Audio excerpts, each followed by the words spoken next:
কক্সবাজার ও পটুয়াখালী কুয়াকাটা থেকে আবহাওয়া পরিস্থিতির সবশেষ জানাতে যুক্ত হচ্ছেন সহকর্মী আব্দুর রহমান ও শাহাবুদ্দিন শিহাব।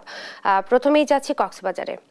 আব্দুর রহমান, আপনার কাছে জানতে চাইবো যে আবহাওয়ার কি কি পরিবর্তন লক্ষ্য করছেন সেখানে এবং এই ব্যাপারে যাবতীয় বিস্তারিত জানাবেন। যেমনটি জানাচ্ছিলেন, কক্সবাজারে ৩ নম্বর সতর্ক সংকেত নামিয়ে ফেলা হয়েছে।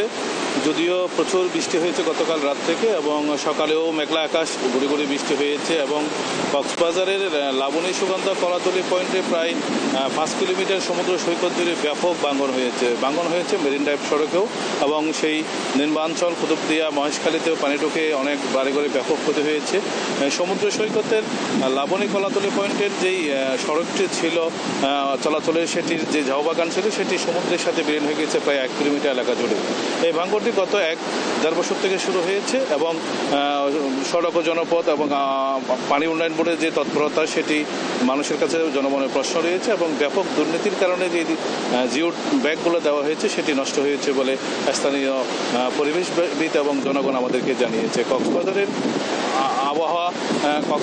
যে আবহাওয়া সেটি আরও আগামী 2-1 দিন বৃষ্টি থাকবে বলে আমাদেরকে জানিয়েছে এবং সেই ঝড় থেকে ঝড় হওয়া থাকতে পারে এবং কক্সবাজারের বৈরী আবহাওয়ার এই বৃষ্টি স্বাভাবিক না হওয়া পর্যন্ত কয়েকদিন বৃষ্টি হতে পারে। আমরা এখন যাব কুয়াকাটার সর্বশেষ অবস্থা জানবো। শিহাব, আমাদেরকে জানাবেন কুয়াকাটার কি অবস্থা, এখন আবহাওয়ার কি খবর?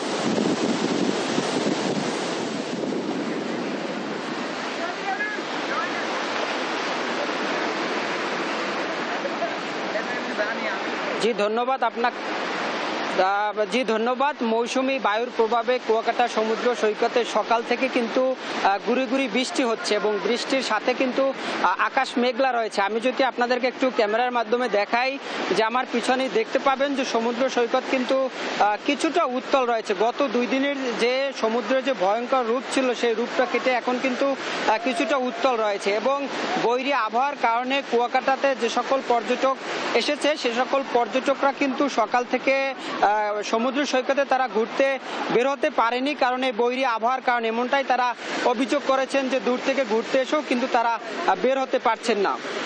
পাশাপাশি সকাল থেকে বৃষ্টি হওয়ার কারণে যে সকল নিম্ন আয়ের মানুষ রয়েছে তাদেরও কিন্তু একটু ভোগান্তির শিকার হতে হয়েছে। তারা তাদের আয়ের জন্য ঘর থেকে বেরোতে পারছেন না।